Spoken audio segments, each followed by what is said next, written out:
You remember the second part of the show, we've been talking about Sofapaka and the ambitions for the 2018 edition of the Kenya Premier League. But now we are shifting gears. We want to talk about the amputee football, and that is the National Amputee football team that just came back from Mexico, where the World Cup was taking place. And in studio with me, we have Peter Olo, who is the Secretary General. Good afternoon, Peter. Thank you so much. How are you doing? I'm good. Good to have you here. Thank you. And also we have Willis Odhiambo, who is the coach of the National Amputee team. Peter, how are you doing? Oh, sorry, Willis, how are you doing? I'm fantastic. Good to have you here. Yeah, thank you. How was the tournament?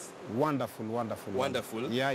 Now remember, Kenya finished at position 12 out of the 38 teams that took part in that competition. And if you did not get a chance to take a look at how Kenya performed, we want to take a quick look at the highlights of the National Amputee team in action in Mexico.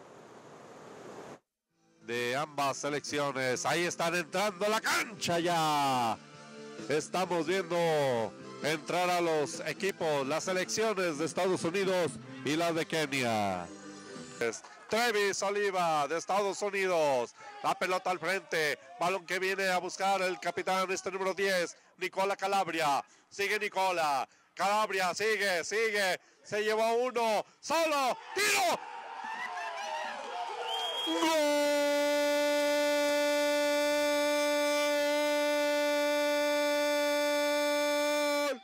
Cervero de Kenia. Y aquí viene Kenia, el contragolpe. Ya están las manos del área. El capitán la tiene. Va a tirar. ¡No! ¡Lo dejaron! ¡Solo tiro!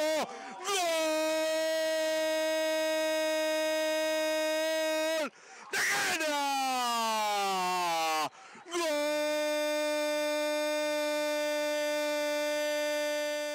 Oficio de los, profesión de los nazarenos. Nuevamente el equipo de Kenia va a mandar el balón hacia el lado derecho, hacia el extremo, la es rechazada por el equipo de Estados Unidos, hacia medio campo, la están dominando con el balón dividido. El equipo de Kenia está integrado con más jugadores, igual el equipo de Estados Unidos está defensivo, lleva la posibilidad de tirar y tira, ¡y gol!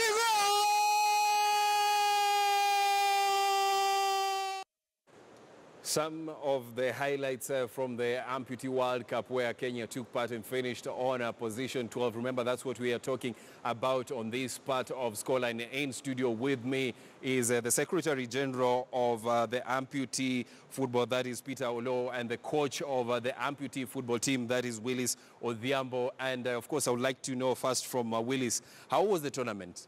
Wow. It was so challenging because when you look at our team, compared to 2014, we had a new team. Yes. And the team was of young age, young boys who are very much talented, and they were so much eager, at least to feel the taste of the World Cup. And I believe that they had their take because it was their first experience. First experience. Yeah. Second time at the World Cup, and we finished at position 12. Yeah. You know, how does that make you feel as a coach? It feels me proud. It makes me feel good because 2014, it was a little bit hectic because it was like I was going to have a first challenge, and we didn't know the exact teams that we were to go and face. But this time, I was like, heard what was going to happen, and from the experience that was there, now it was like we knew the tactics that we would go and apply. Yeah. Olo, you know, as from the federation's, point of view, how can you summarize the World Cup for Team Kenya? Okay, what I can say is that our boys really made us proud because compared to the last World Cup we were in, we were really a bit stable in the mind, even though we had some challenges. But again, not only in the world number 12, but we also came number 2 in Africa. In Africa, after Angola, of which of course won the World Cup. That is it. And so I think whatever we need is just a little encouragement, because our men are ready to even hold that World Cup.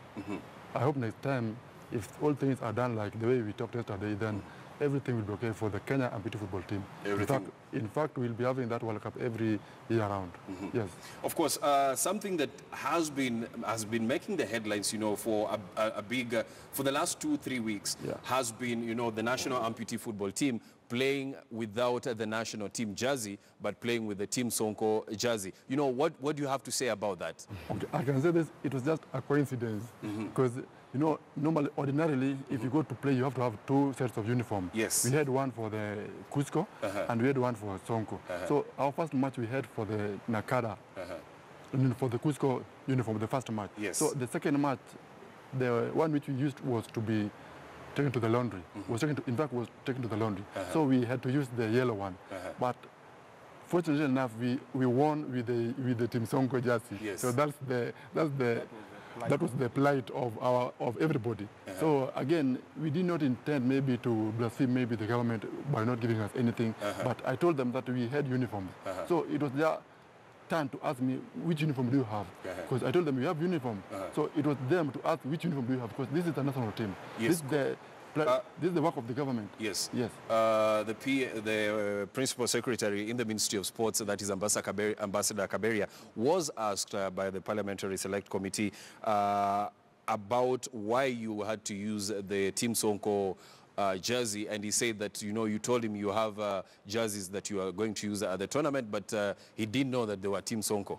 That is it. I told them that we have uniforms, because we've looked for uniform through friends and through corporates. So I think if there's no uniform, then we can as well go and play, because our aim is to go and play. For us not to be banned for 8 years, then another 4 years, meaning 12 years, we were not to be in the amputee football. And now that we've done best, in fact, we've even secured a place in the next World Cup because of being number 2 in Africa.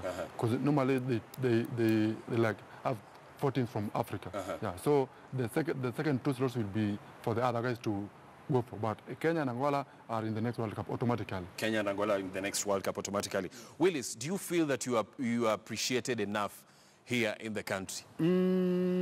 If you look at the way other countries are being appreciated, it brings something exclamation, because we did all we could do best, but unfortunately there are some other things which are still not in place. When we went to Mexico, it was not so easy, I may say, because even the preparation itself had some bigger challenge, especially when we had like 2 or 3 weeks of training.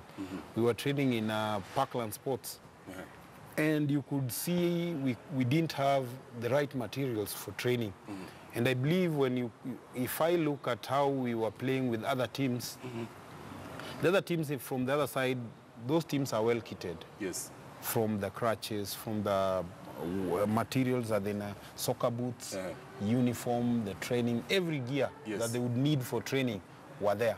And these are kind of challenge to a coach like me. It's a little bit tricky because our players, most of them come from counties. Yes. And you find like now when they come for the national assignment, some of them have never used the crutches properly. Yes. So it was like a very short time to use the crutches and make sure that they use it in the right way.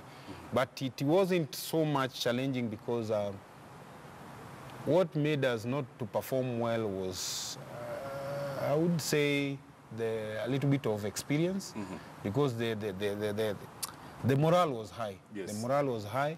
Apart from the few small things which were there, at least we managed to put them and make them feel that they are raising the flag of the country. Probably, why do you think, there's not that much attention being paid to the amputee football in the country? That's a question that I've been asking myself from the experience that I had from 2014 up to date. I expected that maybe this time round, because we had already performed in 2014, this time round the preparation would be much better.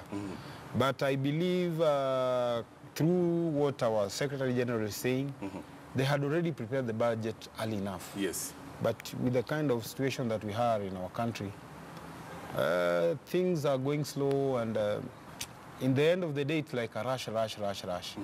And then you end up finding yourself in a situation that most of the things are halfway done, or maybe they're not done. Yes. Like 2014, we did an early preparation. But coincidentally, at the last hour, we were being shocked that the trip was being cancelled. Same thing was almost happening this time round. It was like things, we prepared the budget, things were happening there. We were in Parklands training. All of a sudden, the Secretary General was calling us, telling us that things are not in right. You know, when you go in such a kind of a situation and already your mentality is already disturbed. Yes. And the games are like 2-3 days, I don't think you'd find a result. So those are some of the things that I would say it was like a bit of a challenge. Our government should look right into sports, because when we went into Mexico, Kenya is so big. And Kenya is loved by almost all the countries.